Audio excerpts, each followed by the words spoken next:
আমাদের সংস্কৃতি, আমাদের সংস্কার সর্বদা থাকবে আমাদের সাথে। ভারতের মহান গ্রন্থ আর কাব্যের সম্পূর্ণ সংকলন। সাবস্ক্রাইব করুন তিলক। গত জন্মে যখন তোমার মৃত্যু হয়েছিল,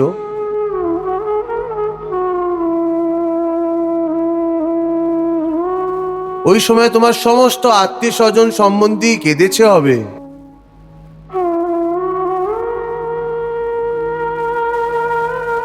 তোমার পত্নী এবং তোমার পুত্রেরা অনেক বিলাপ করেছে হবে। কিন্তু আজকে এই জন্মে তোমার মনেও নেই যে কে কে তোমার মৃত্যুতে শোক মানিয়েছিল। আজ তোমার জন্য ওনার অথবা ওনার কাদার কোনো মূল্য আছে কি? সেই জন্য বোঝাতে চেষ্টা করছি যে কোনো লোকের জন্য মৃত্যুর শোক করো না, এবং কোনো লোকের সাথে সম্পর্ক ভেঙে যাওয়ার দুঃখ করো। আর এমনিও আমার মায়া এত প্রবল অর্জুন যে যাদের তুই মনে করিস যে তোর মৃত্যুর পর ওরা শোক করবে, আজীবন কাঁদতে থাকবে, ওটাও সত্যি না। মিত্র 4 দিন কাঁদে, ভাই 10 দিন কাঁদে, স্ত্রী ওর থেকে একটু বেশি কাঁদে, মা সবচেয়ে বেশি সময় পর্যন্ত কাঁদে। কিন্তু সবার অশ্রু আস্তে আস্তে শুকিয়ে যায়, আর ওই চোখে আবার থেকে নতুন নতুন স্বপ্নের আলো চমকাতে থাকে।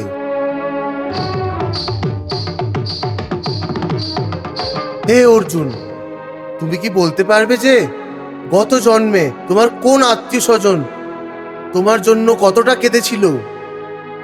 না কেশব, এটা আমি কি করে বলতে পারি? আমার তো এটাও মনে নেই যে উনি কে ছিলেন।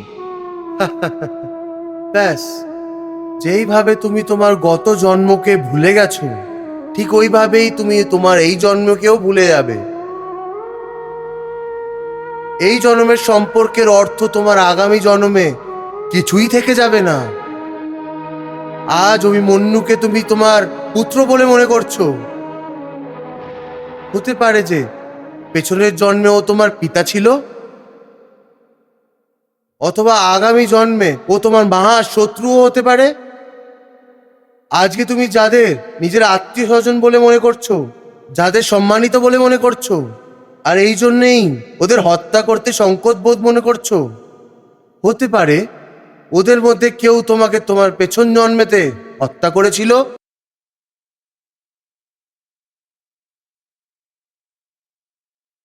অথবা আগামী জন্মেতে তুমি ওর হত্যা করে দেবে। হে অর্জুন, এই সম্পর্ক শরীরের জন্মের সাথে জন্ম নেয় আর শরীরের মৃত্যুর সাথেই মরে যায়।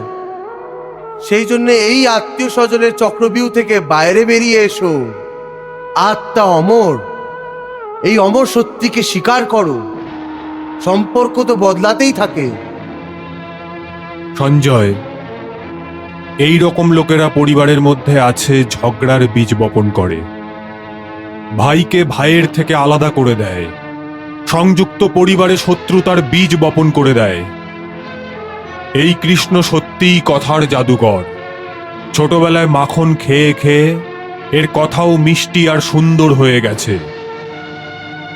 মনে হচ্ছে এ অর্জুনকে সম্পর্কের মোহ থেকে বের করেই ছাড়বে। মহারাজ, কথা যদি সত্যি হয় তাহলে মানুষ ওকে তৎক্ষণাৎ স্বীকার করে নেয়। শ্রীকৃষ্ণের কথা সত্যি, সেই জন্যই মনকে জয় করে নেয়। মন জয় করে নেয়? আমার মনের মধ্যে তো তীরের মতো বিদ্ধ হচ্ছে ওর কথা।